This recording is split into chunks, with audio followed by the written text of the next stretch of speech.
Once again, we've rolled around to that time of the year when we all look at each other and say, how is it the new year? Happy New Year. It's 2026. And one thing I want y'all to be thinking about as we head into this new, adventurous new year is, are your New Year's resolutions helping or hurting you? Your New Year's resolutions have way more to do with coping than you ever thought possible. So it's worth noticing. I'm Laurie Sharp-Page. And for most of us, New Year's resolutions end up being New Year's shame cycles. And I want to help you find a different way to cope. This year, I'm going to show you how you can opt out and how your life will be better because of it. And yes, you can still have New Year's resolutions. I still have them, but with a much healthier, grounded, and capacity building mentality. By the end of this video, you'll understand why resolutions backfire, how to tell if yours is quietly hurting you, and how to design it in a way your nervous system can actually support. Now hold on to your hats for this twist. Asking yourself to change is an instinctively dysregulating event. From a brain perspective, change equals uncertainty, and uncertainty is registered by the nervous system as a potential threat. The moment you tell yourself, I need to be different, or I should change this, your brain doesn't necessarily hear motivation. It hears instability. That cue activates the stress response, shifts energy away from the prefrontal cortex where our planning and self-control and even compassion live, and pushes the system towards protection instead of growth. And this is exactly why New Year's resolutions are such a neurological minefield, especially when they're poorly designed. Big, vague, all-or-nothing goals stack uncertainty on top of pressure. They demand change without signaling safety first, which puts the nervous system on an even higher alert. Instead of feeling energized, people often feel tense, behind, or already failing, sometimes before January's even begun. This is not just a mindset problem. This is also a design problem, an expectation problem, and yes, even a capacity problem. When we ask our system for change without accounting for our current emotional and neurological capacity, we're essentially asking a depleted system to perform under threat, which is why capacity has to come first. Before we decide what we want to change, we need to understand how much change our system can actually hold and how to best support it. We design our resolutions poorly, unrealistically, incompassionately, without accounting for the nuance and variability of our lives. This is what leads to the annual shame cycle. But the good news is you can opt out pretty easily this year, simply by taking stock of something that you may not be looking at, your capacity. That's it. It really is that simple. These issues would be easily addressed if we took the time to assess our capacity for change prior to demanding it for ourselves. See, our capacity for change is predilected on our emotional capacity. Our emotional capacity is determined by our window of tolerance. The more we're able to cope effectively with things and the more psychological capital or reserves we have, the bigger our window of tolerance is, which means that we're more likely to stay regulated in a dysregulating event. Staying regulated in a dysregulating event can have huge impacts on your well-being, on your relationships, and on your community. In fact, there are a lot of people who are sitting in jail right now because they had a moment of emotional dysregulation. This is serious stuff. It can at times be life and death. And it can also be silly, fun, micro-routine things that we work into our life that build our long-term capacity so that we can face challenges a little bit more clearly. If you are under-resourced and you're not equipped to cope with the change you are asking for yourself, you have immediately set yourself up for failure. You have immediately signed yourself up for the annual shame cycle. The issue is that we forget or neglect to see ourselves as human, and we neglect minding our capacity. But not this year, because I'm going to teach you how to account for whatever capacity you face heading into the new year. And then I'm going to show you some tips for how to adjust your resolutions to meet you where you're uniquely at. now and into the future. My first tip for you is to think about how you usually feel in January. December is overstimulation central. It's just a lot. We've got social demand, emotional labor, financial pressures, generational differences, and, even bad weather. December has it all, and then some. So don't you think it's kind of silly to expect that we all show up fully refreshed and ready to make huge sweeping changes in our life in January? We have this idea that in January we should have a moral reset. We've all been living debaucherous lives, going to multiple Christmas parties and eating all the figgy pudding one could possibly want. And now we're expected to morally show up and go back to our daily life of having fresh squeezed juice, a little bit of lettuce, and a protein-packed dinner. Or to not look at our phone ever again. Or to stop doing something ever again. We just expect ourselves to stop and completely shift to the other end of the spectrum. And generally speaking, humans struggle with this. Isn't it funny how January is the only month where we decide that we have to immediately change everything and we expect ourselves to do it overnight and immediately and perfectly and everything, and we're just showing up totally exhausted and dysregulated from the already overwhelming and totally bonkers holiday season? Isn't that strange? See, it's strange to me because for many years, I had a really unhealthy relationship with New Year's resolutions. I would try and force myself into achieving it all and achieving it all perfectly tomorrow. And year after year, this mindset wore me down, burned me out, and left me with nothing more than a few days of changed behavior and a whole lot of shame, guilt, and self-resentment for all the days that followed. And by the time I reached Valentine's Day, reliably every year, I was filled with more self-hate and self-deprecation than ever before because I had completed my annual New Year's resolution shame cycle. Now, many of us do this. I know for sure I'm not the only one. But it can often feel that way, especially when we start playing the comparison game. You know, the game where you start comparing yourself to everyone around you. Have you ever won that game with yourself? Well, neither have I. So maybe we can all agree to stop playing that one. See, January isn't just a new month. It's what it represents. January is the start of the year. It's the feeling that everything that has happened in the last year has been reset, even though that's often not true. And sometimes it's like mystical thinking. Like we think that with this new year, we have all new reset capacity. Like all the stuff that was bothering us in 2025 no longer is bothering us in 2026, which is silly. I mean, our critical thinking skills are better than that, right? But the thing is that when we're overwhelmed, when we're already in patterns of dysregulation in our life, like flight, fight, freeze, or fawn, it can be hard to see from the inside looking out what the very real cost of these things are, which is part of why I made this channel and part of why I'm talking about it, because we all find ourselves in these patterns in life.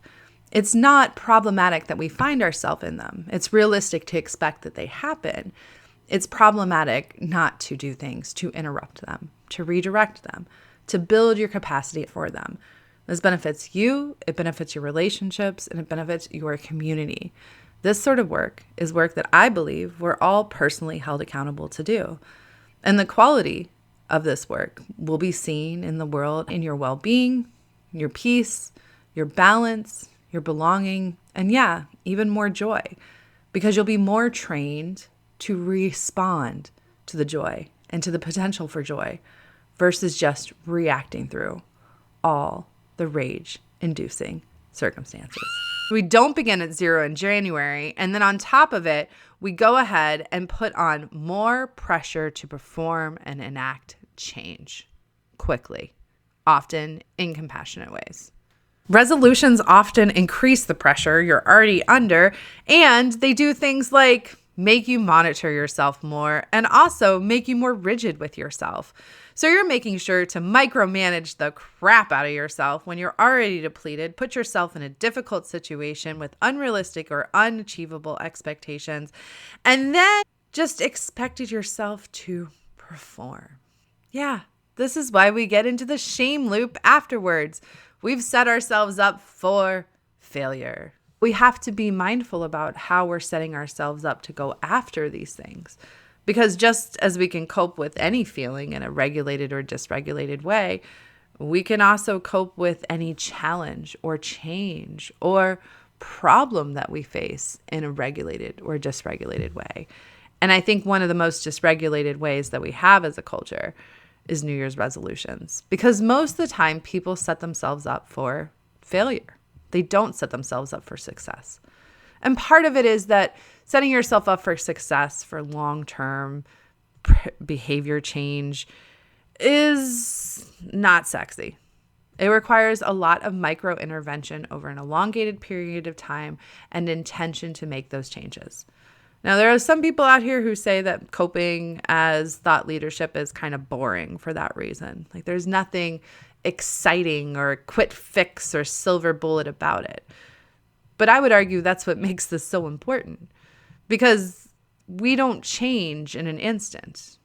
We change a little bit and integrate, and change a little bit more and integrate, and change a little bit more and integrate, in baby steps all across the timeline of our lives.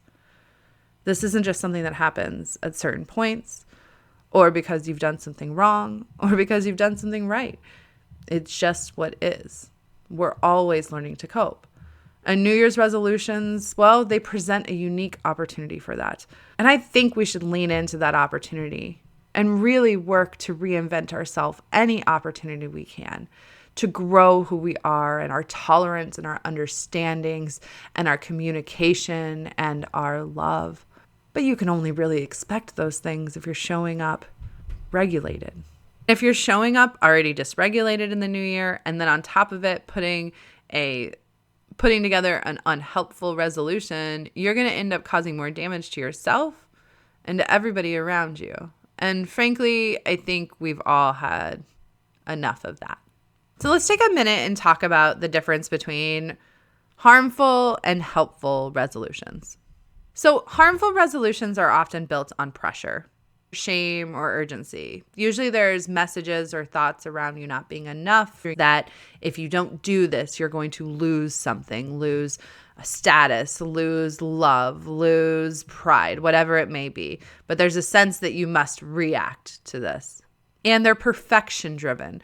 Now, perfection is a myth. There is no perfect. It's a lie our brain tells ourselves. Perfection is really trying to control. There's much in life that is in our control, and there's much, much more that is not in our control. And part of wisdom is knowing when you're striving for something that is within or outside of your control. Harmful resolutions have all or nothing thinking, where you either succeed or you fail, and there is no in-between or no desire to explore the in-between. A lot of times we set ourselves up for these binary constraints of either I've done it, I've accomplished my goal, or I'm failing horribly. And the truth is that there's a lot of nuance in between. And emotional endurance is how we help tolerate the discomfort so that we can find that nuance. Because honestly, that's where the good stuff is. That's where you really can make realistic, long-term change in a sustainable way. Not by beating yourself up, but by finding more intentional, realistic, achievable, and regulated ways to make your dreams happen. Harmful resolutions also encourage self-criticism when things don't go the way. So again, this very negative mentality in our cognitions, our thoughts about ourselves, our worth, our value, being dependent on whether or not we succeed in this goal. On the other hand, helpful resolutions are built on a few key things. They're built on support, curiosity, and realism. Do you have the bandwidth to go after this? If not, that's not a reason to not go, but how can we get you more support? Curiosity is more than this urgency, reactivity that we've lost something or we're going to lose something. This is a more positive state. I wonder what my life would be like. This is a much more empowered, almost kind of dreamy kind of state where you're looking forward to something and not just doing it because you think that you need to. Helpful resolutions are flexible and they're capacity aware. I always like to talk to clients about making two sets of kind of ideal to-do list for a day for what you're going to do to take care of your mental health or your well-being. And you have a day for when you've got all the spoons, when you feel like you've got all the energy and you're able to engage at the ideal level. And then you've got a plan for the day when you have one spoon. And having a plan for both days allows you to keep with the resolution while also identifying the very real challenges that we all face from time to time in our bandwidth. Like life happens, things happen, stressors come up. It just is what it is. Helpful resolutions allow you to build trust in yourself. So I want to give you some tips now for how you can best set up helpful New Year's resolutions. The first is I'm going to encourage you to try as best you can to start from a regulated nervous system. If your nervous system is dysregulated, this is not a time for vast change. We are more reactionary in these states. Our brain is working differently in these states, and it is hard to get beyond the short term when you're in those states. And when we're talking about long-term goal development, management, sustainability, we need to be out of that short-term state. Number two, I want you to build in recovery, not just effort. Somebody who hasn't been to the gym may say, I need to go to the gym 7 days in a row and do this exact same workout 7 days in a row. But somebody who is more well-versed in fitness may understand that you should really vary your routines and you should build in rest and recovery days within those gym days. So being mindful of that, not trying to rush towards the finish line. On a related note, measure consistency, not intensity. Just because you went and you did it so hard for so long does not predict whether you'll get up tomorrow and do it the same exact way. Showing up consistently in small ways over time, it's going to pay off more in your favor to do something small for 365 days versus to do something large for 15. Expect fluctuations and don't name it failure. Look, we shift in and out of different states and environments in our life, and we can't always expect ourselves to show up the way that we want to. So you need to be able to recognize that sometimes things look differently than we expected, but I'm going to attend to it in a way that actually meets the realistic demands of right now. Absolutes when it comes to New Year's resolutions is one of the biggest problems that I see. People saying that they're going to do something every single day, and it's something like running a marathon. You can't run a marathon every single day. That's not a good plan. And anybody who is a better runner than me, which is most people, is going to be able to tell you that as well. We all got to make the recipes that help us cope more effectively. Think about it like life's lemonade. We all get lemons. The lemon distribution system is not fair. We all get lemons in life. So there are many individuals who get more than their fair share of lemons. And there are many of us who have found ourselves at different seasons in our life literally drowning in lemons. But whatever the lemon is, you have to learn how to make the lemonade. And often New Year's resolutions are a form of trying to make lemonade out of something challenging, something where we don't feel like we're progressing or we don't have what we need or desire or want or envision. And again, all of this comes from a good place. But if you're making a recipe up for destruction, for self-sabotage, you should not enact that recipe. You should find a more compassionate, sustainable, realistic recipe for your lemonade, in my humble opinion. Thank you so much for joining me. Make sure to like and subscribe and follow for more great coping content. And until next time, don't just cope, consciously cope.